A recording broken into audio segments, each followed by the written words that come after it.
Congolaises et Congolais, mes très chers compatriotes. 30 juin 1960, 30 juin 2022, 62 ans que notre pays, la République démocratique du Congo, commémore chaque année son accession à la souveraineté nationale et internationale avec la même ferveur dans la marche vers le développement intégral tant souhaité par tous. Le 30 juin 1960, cette date illustre, gravée de façon indélébile dans nos cœurs, est l'aboutissement de longues années de lutte sans relâche. Loin d'être un simple rituel, elle marque le couronnement historique des efforts inlassables de nos pères fondateurs, parmi lesquels Joseph Kasavubu et Patrice Emery Lumumba, dont la lutte que nous sommes appelés à pérenniser visait notre liberté et notre responsabilisation collective à prendre en charge notre propre destin, comme l'exprime si bien notre hymne national. Il s'agit d'un appel, un engagement pour chacun de nous à travailler pour rendre effective notre profonde aspiration à l'émancipation, à plus de démocratie et au progrès social en tant que peuple. Mes très chers compatriotes, le contexte dans lequel nous célébrons aujourd'hui cette date mémorable est particulier à bien d'égards. La restitution des reliques de notre Premier ministre et héros national, j'ai cité Patrice Emery Lumumba, longtemps réclamé par notre peuple, permet de lui rendre un hommage mérité à travers des obsèques dignes de son rang, un deuil conforme à nos coutumes et traditions et de nous réconcilier ainsi avec l'histoire. À ce propos, je me réjouis des regrets exprimés par le roi Philippe de Belgique le 8 juin 2022 sur l'esplanade du Palais du Peuple. En effet, avec des mots forts et profonds, il a dénoncé le régime colonial basé sur l'exploitation, le qualifiant de système pernicieux ayant honteusement terni l'histoire de la Belgique. Je me réjouis également des mots courageux prononcés le 20 juin dernier à Bruxelles par M. Alexander De Croo, Premier ministre, pour présenter les excuses officielles du gouvernement belge sur la manière dont son pays avait pesé sur la décision de mettre fin au jour de Patrice Emery Lumumba. Par ailleurs, pour compléter l'histoire glorieuse et héroïque des pères de notre indépendance, j'ai décidé, en date du 9 juin 2022, d'élever Joseph Okito et Maurice Mpolo, les deux compagnons d'infortune de Patrice Emery Lumumba, au grade de grands officiers dans l'Ordre national héros nationaux Kabila Lumumba. Mes très chers compatriotes, parlant de notre coopération bilatérale, en dépit des écueils qui ont émaillé notre parcours, la restitution officielle à notre pays par la Belgique du masque Kakungu du peuple Soukou augure une nouvelle ère et marque la dimension éminemment culturelle de cette nouvelle étape de la coopération belgo-congolaise. Cette restitution déclenche un véritable processus de réappropriation de notre patrimoine culturel et par là de notre identité. 62 ans après, la Belgique et notre pays sont désormais déterminés à se tourner résolument vers l'avenir et à écrire un nouveau chapitre de leur histoire afin de transmettre à la nouvelle génération une mémoire collective pacifiée. Mes très chers compatriotes, la célébration de ce jour a lieu dans un contexte sécuritaire particulièrement préoccupant qui affecte notre existence en tant que nation. Comme nous le savons, notre pays fait face à une énième agression de la part du Rwanda qui agit sous couvert du mouvement terroriste M23 et ce, en violation de tous les accords et traités internationaux.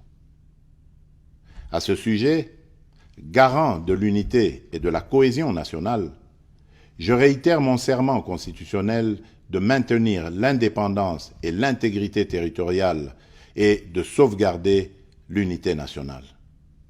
Je rassure le peuple congolais. dans toute sa diversité, que je ne ménagerai aucun effort pour que la paix et la sécurité soient rétablies et que les agresseurs soient repoussés hors de notre territoire.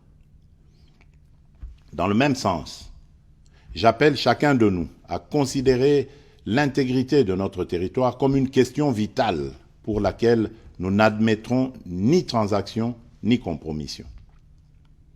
C'est ici le lieu de rappeler que notre option pour la paix et notre sens de relation de bon voisinage ne constituent pas une faiblesse. Les Congolais, peuple épris de paix et de justice, n'accepteront aucunement d'être agressés constamment. Pour imposer cette paix que nous appelons de tous nos vœux, nous userons de toutes les voies de droit nous reconnues pour que le peuple congolais vive définitivement dans la paix et la quiétude sur son sol. Mes très chers compatriotes, la paix et la sécurité nationale demeurent pour nous la priorité absolue. La République démocratique du Congo, notre pays, a déjà payé un lourd tribut, avec près de 10 millions de morts, ainsi que plusieurs millions d'autres personnes déplacées à la suite des atrocités commises par les forces d'agression, les forces négatives et les autres groupes terroristes étrangers, appuyés par des puissances extérieures. Pour mettre fin à cette situation, nous avons résolu d'orienter nos efforts vers le double front diplomatique et militaire. Sur le plan diplomatique, il est important de noter que tout au long de son cheminement, et grâce aux actions spécifiquement entreprises tant au niveau de l'Organisation des Nations Unies qu'à celui des organisations régionales dont il est membre, notre pays a pu obtenir un soutien diplomatique se traduisant notamment par la dénonciation et la condamnation des auteurs de l'agression dont la République démocratique du Congo est victime. Le processus de paix de Nairobi, initié par le président Uhuru Kenyatta, entamé le 21 avril 2022 et ayant conduit aux consultations constructives avec les groupes armés locaux, est le fruit d'une réflexion mûrie lors des conclaves des chefs d'État de la communauté d'Afrique de l'Est, à laquelle notre pays a adhéré récemment. Ces consultations s'inscrivent dans le cadre du volet politique de la mise en œuvre du communiqué du deuxième conclave des chefs d'État en vertu du traité d'établissement de la communauté d'Afrique de l'Est. C'est dans cette même perspective qu'il convient de placer le déploiement d'une force régionale dans la partie est de notre pays en appui à nos forces de défense et de sécurité, composées de troupes de certains pays amis, membres de la communauté, afin de contribuer à l'éradication définitive des violences et de l'insécurité. J'ai exigé et obtenu que le Rwanda n'y participe pas, en raison de son engagement aux côtés du groupe terroriste M23. Dans le prolongement des efforts fournis pour le renforcement de l'autorité de l'État sur l'étendue de la République, j'ai mis en place le programme de désarmement, démobilisation, relèvement communautaire et stabilisation, PDDRCS en sigle, pour répondre aux attentes des milliers de combattants des groupes armés congolais ayant déposé les armes. Dans ce cadre, je réaffirme qu'aucun cahier de charges portant sur l'intégration automatique dans les forces de sécurité ou sur les demandes d'amnistie pour des crimes imprescriptibles ne sera accepté. À ce sujet, j'en appelle à tous les autres groupes armés nationaux de s'engager sans retenue dans le processus de Nairobi et d'adhérer ainsi au programme DDRCS. Le gouvernement congolais, particulièrement au sujet de l'accord cadre d'Addis Abeba, au regard de différentes évaluations faites lors des réunions de haut niveau, a démontré sa volonté légendaire à travailler pour la paix et la sécurité collective dans la région en respectant ses engagements, ce qui n'est pas le cas pour d'autres. Mes très chers compatriotes, sur le plan militaire, l'état de siège que j'ai proclamé en application des dispositions pertinentes de notre Constitution et dont les résultats sont de plus en plus palpables au-delà des évaluations à venir, répond à l'impératif de paix et de sécurité évoqué plus haut. Il a permis de démasquer les véritables ennemis de notre pays. En effet, depuis sa proclamation, l'administration militaire des deux provinces a concouru non seulement à la neutralisation et à la reddition de plusieurs centaines d'éléments des groupes armés, mais également à la récupération des armes ainsi qu'au démantèlement de plusieurs réseaux de trafic illicite d'armes et de minerais. L'état de siège a rendu possible l'anéantissement des réseaux de ravitaillement de certains groupes armés et la récupération de nombreuses localités dans l'est du pays, autrefois sous contrôle de ces derniers.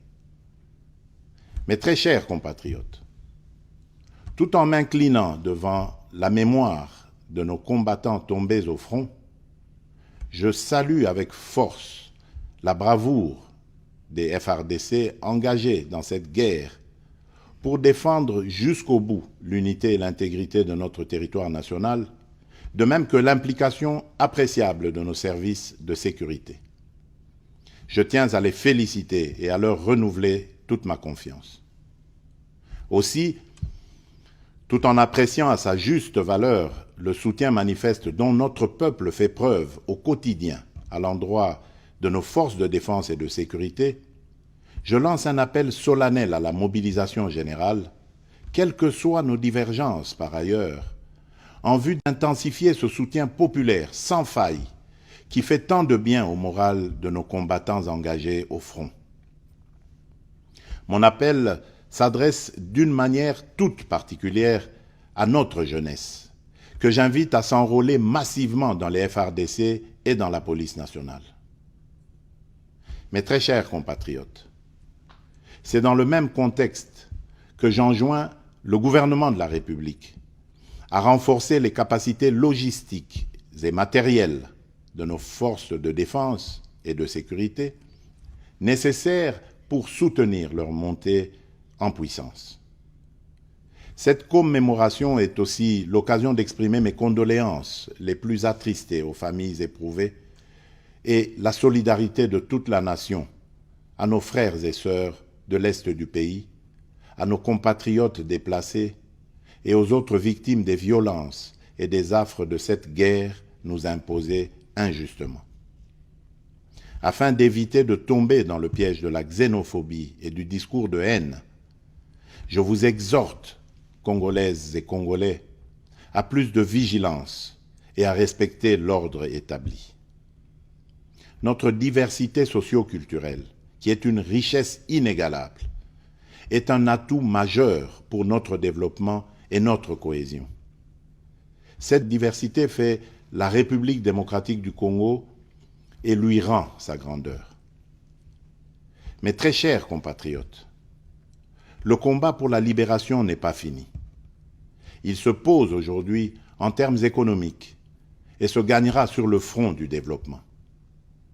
62 ans après la proclamation solennelle de notre indépendance, nous avons franchi une étape symbolique de l'histoire de notre pays pour engager un nouveau combat, celui de promouvoir une croissance inclusive pour lutter contre la pauvreté et les inégalités sociales.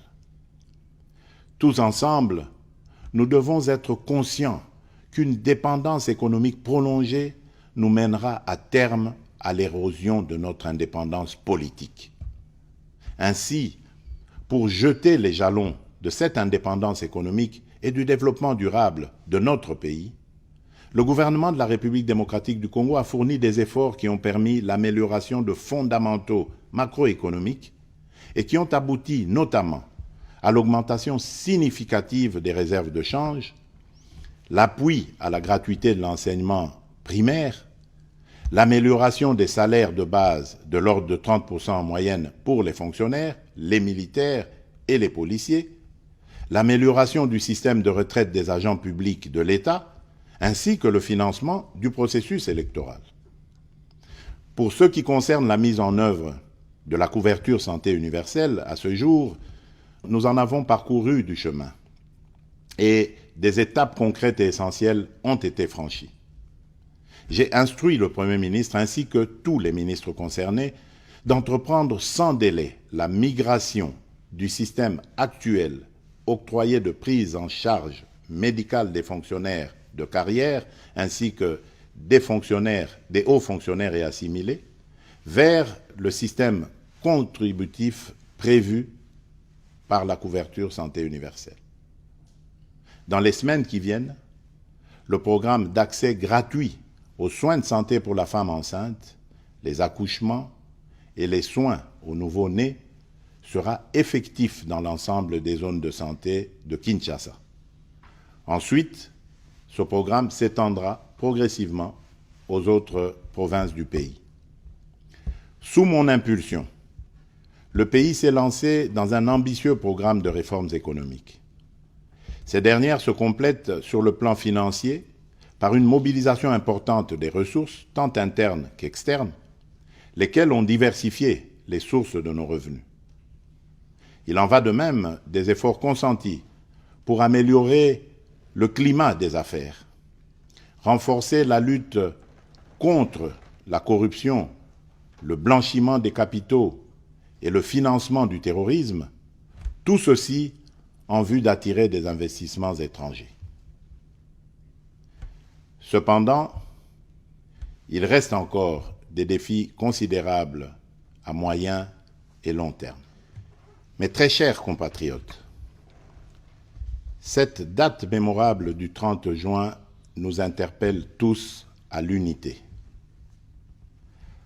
Par-delà nos diversités de tous ordres, et au regard des menaces et autres velléités dont le pays est victime, ce 30 juin à la saveur si particulière est une date qui doit absolument nous rassembler, symboliser et galvaniser notre serment de vivre ensemble, unis par le sort et dans l'effort, serment que nous avons hérité de nos pères fondateurs et que nous devons, à notre tour, vertueusement transmettre aux générations futures.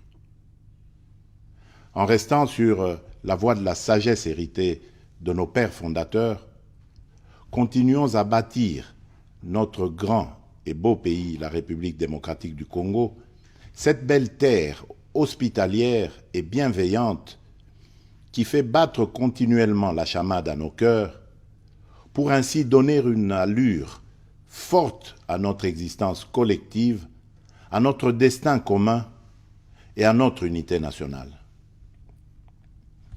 Bonne et heureuse fête de l'indépendance à toutes et à tous.